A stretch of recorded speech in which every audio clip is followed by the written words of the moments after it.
Kisah ini dimulai dengan mimpi seorang ibu yang sedang hamil. Ia bernama Fatimah binti Muhammad bin Ahmad Asis Syarif di suatu malam. Ia bermimpi mendengarkan malaikat menyeru, "Berbahagialah, engkau akan melahirkan seorang anak istimewa yang berbeda dengan yang lain." Tepat pada tahun 596 Hijriah, lahirlah seorang bayi laki-laki di kota Fes, Maroko. Sang bayi ini lahir dari keluarga yang mulia. Ia adalah seorang putra bungsu dari seorang ulama bernama Syekh Ali bin Ibrahim Al-Husaini. Sang sufi ini bernasab lengkap, Syekh Ahmad Al-Badawi bin Ali, bin Ibrahim bin Muhammad, bin Abu Bakar bin Ismail, bin Umar bin Ali, bin Utsman bin Husain, bin Muhammad bin Musa bin Yahya bin Isa, bin Ali Al-Hadi, bin Muhammad Al-Jawad bin Hasan Al-Askari, bin Jafar bin Ali Ar-Ridho, bin Musa Al-Qatsim bin Jafar Esh-Sadik, bin Muhammad bin Ali bin Husain, putra Fatimah Az-Zahra binti Rasulillah. Di antara saudara-saudari dari Syekh Ahmad Al-Badawi adalah Al-Hasan, Muhammad, Fatimah, Zainab, dan Ruqayyah.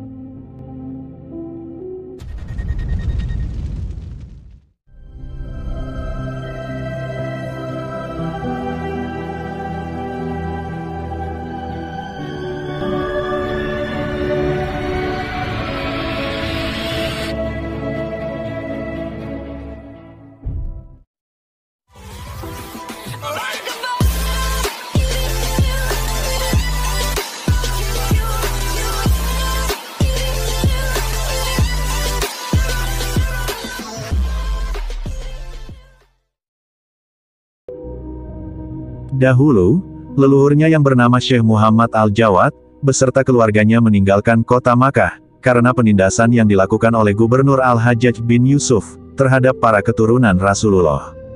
Di kemudian hari, sebagian keturunan Syekh Muhammad Al-Jawad, menetap di perkampungan Zakak Al-Hajar, kota Fes, Maroko. Pada suatu malam yang dingin, tepatnya malam Senin, tahun 603 Hijriah, Syekh Ali bin Ibrahim bermimpi, "Wahai Ali, bangunlah dari tidurmu, pergilah bersama anak-anakmu ke kota Makkah, di sana engkau akan menemukan rahasia, serta kabar gembira." Ia pun menceritakan mimpinya kepada keluarga tercintanya. Perjalanan berat dimulai. Selama 8 tahun lamanya, sang Sufi Ahmad Al-Badawi yang masih kecil, mengarungi perjalanan bersama keluarganya, menuju kota Makkah. Syekh Ahmad Al-Badawi belajar ilmu tajwid, fikih mazhab Syafi'i, hingga ilmu hadits kepada para ulama, yang ada di kota Makkah.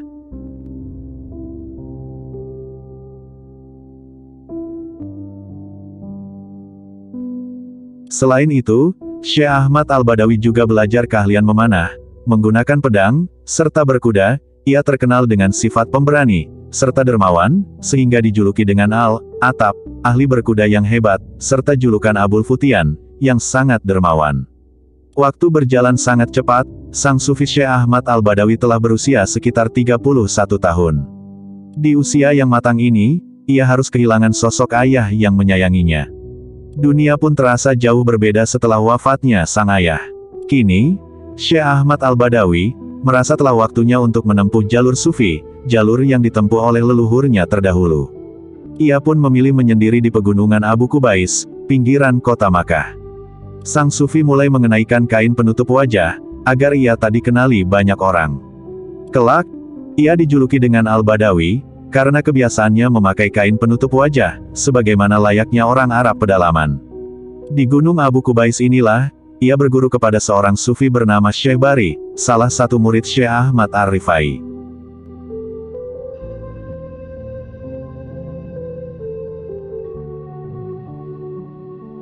Suatu malam, sang sufi bermimpi, mendapatkan petunjuk dari Allah, untuk hijrah menuju negeri Irak, negeri para kekasih Allah. Sang sufi pun mengajak saudaranya, yang bernama Syekh Hasan, untuk mengembara, dengan misi yang mulia mencari guru menuju Allah. Perjalanan mulia ini, tercatat dimulai pada tanggal 10 Muharram tahun 634 Hijriah. Kota Baghdad yang penuh dengan makam para kekasih Allah, telah ia jelajahi. Bahkan, perkampungan Umi Ubaidah, di mana Syekh Ahmad Ar-Rifai dimakamkan juga telah ia datangi. Hingga suatu malam, datanglah Syekh Abdul Qadir Al-Jailani, beserta Syekh Ahmad Ar-Rifai bertamu dalam mimpinya. "Wahai Ahmad, kami datang kepadamu, membawa kunci kewalian tanah Irak, Yaman, India, Romawi, daerah timur, dan barat, di tangan kami. Kunci kewalian manapun yang engkau inginkan, akan kami berikan, ujar Syekh Abdul Qadir Al-Jailani, dan Syekh Ahmad Ar-Rifai. Syekh Ahmad Al-Badawi, dengan penuh kerendahan hati menjawab, aku tak dapat mengambil kunci kewalian daerah manapun, kecuali atas kunci yang Allah kehendaki untukku. Mimpi ini adalah sebuah pertanda, kelak Syekh Ahmad Al-Badawi akan mendapatkan derajat kewalian yang agung. Sebulan, 2 bulan tak terasa, kerinduan kepada kota Makkah Al-Mukarramah memuncak. Sang sufi kembali ke tanah suci dengan ribuan kisah pengalaman yang tak ternilai harganya.